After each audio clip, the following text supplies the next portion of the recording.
When love comes with chains. Ada never planned to meet love inside a nightclub. She had always believed that anything good that would last would not begin under flashing lights and loud music. But Lagos had a way of bending beliefs. That night in Lekki, she only wanted to clear her head, to forget the weight of life pressing on her chest. The music was loud, the air thick with sweat, alcohol, and ambition. People danced like tomorrow didn't exist. That was when she noticed him. He wasn't dancing. He wasn't spraying money. He wasn't shouting. He just sat there, watching the crowd calmly, like a man who owned the night without trying. When their eyes met, he smiled lightly and walked over. "Good evening," he said. "Can I sit?" There was nothing aggressive about him.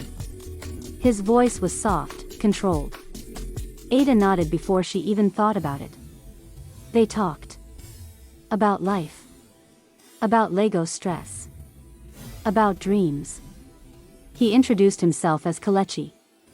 He said he was 29. By the end of the night, he paid the bill without checking price. He dropped her home without trying to force anything. When he left, he sent money to her account for transport, even though she was already home. Ada laughed when she saw the alert. She told herself it was just generosity. She didn't know it was the beginning. From that night onward, her life changed quietly, almost gently. Kelechi called every morning, not with sweet nonsense, but with calm concern. "Did you eat? How is your day going?" He listened when she complained about her shop not doing well. 2 days later, he sent money, enough to restock everything. When her landlord started shouting about rent, Kelechi asked for the account number and paid 6 months in advance. Ada was grateful, but she was also confused. She had dated men before. Men who complained about fuel. Men who borrowed money. Men who promised heaven but couldn't afford bread. This one didn't ask for anything. He just gave. Effortlessly. Sometimes she tried to ask questions. "What exactly do you do?" He would smile and say, "Business. Investments." God has been kind. She wanted to push further, but something in his eyes always stopped her. They were not angry eyes. They were not kind either. They were knowing eyes, like someone who had already seen how the story would end. A month passed before he invited her to his house. She hesitated at first, but her friends encouraged her. "See money, oh, don't form holy." She dressed simply and went. The house was inside a gated estate. Too quiet. The kind of quiet that made your ears ring. The gate opened slowly. The house itself was beautiful, clean, modern, smelling of expensive air freshener. No pictures on the wall. No family photos. No personal memories. "Make yourself comfortable," Kelechi said as his phone rang. "I'll be right back." Ada wandered around, admiring the furniture, trying to ignore the tight feeling in her chest. That was when she noticed a door at the back of the house. It looked older than the rest. The handle was worn. She didn't know why she opened it. The air inside the room was different. Cold. Heavy. It pressed on her chest like a hand. On the floor were red clothes spread carefully. White chalk symbols drawn in strange patterns. Cowries arranged in circles. A calabash with dark stains. There was a smell, metallic, like blood. Her legs weakened. This was not decoration. This was not culture. This was a shrine. Ada did not scream. Fear stole her voice.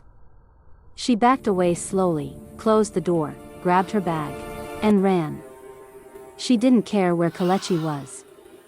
She didn't wait for explanations. She just fled, her heart pounding like it wanted to escape her body. That night, she didn't sleep. She replayed everything, the money, the ease, the silence, the way he never struggled. Her phone buzzed endlessly, but she didn't answer. She turned it off. She stayed indoors for days, shaking at every sound. She tried to convince herself she was wrong. Maybe it was something else. Maybe she imagined it, but deep down, she knew. 1 week later, a message came from an unknown number. "Let's talk. I won't hurt you." Fear and curiosity wrestled inside her. Finally, she agreed, but only in a public place. They met in a busy restaurant in Victoria Island. Bright lights. Many people. Safety. Kelechi arrived looking calm, well-dressed, unbothered. You left without saying anything, he said gently. Ada's hands trembled as she spoke. I saw something in your house. He leaned back and smiled faintly. I want you to swear something. Her throat dried. Swear what? That you did not know what I do before today. Swear by God, he added. By your life. The seriousness in his voice terrified her. She nodded quickly. I swear. He relaxed, then he said something that chilled her blood. How many 29-year-old men lavish that kind of money on a woman without a source? Ada couldn't answer. He continued calmly, you cannot leave me until I say so. The restaurant noise faded. She couldn't breathe properly. He said it as a statement, not a threat. Like a fact, from that day, Ada lived in fear disguised as comfort. He never locked her inside a room. He never beat her. But his presence hovered over her life. Every call felt like a reminder. Every gift felt like a chain. She smiled in public and cried alone. She began to pray, not the casual prayers of routine, but desperate cries. She fasted. She sought help. She confided in a church elder. Without mentioning names, then, suddenly, silence. Kelechi stopped calling. His number stopped connecting. His house was empty. Like he never existed, Ada returned everything she could. She moved houses. She started again from nothing. Years later, when she tells her story, her voice is calm, but her eyes still carry fear. She always ends with the same words, not all money is a blessing. Some wealth is bait. And not every man who gives you everything wants you alive.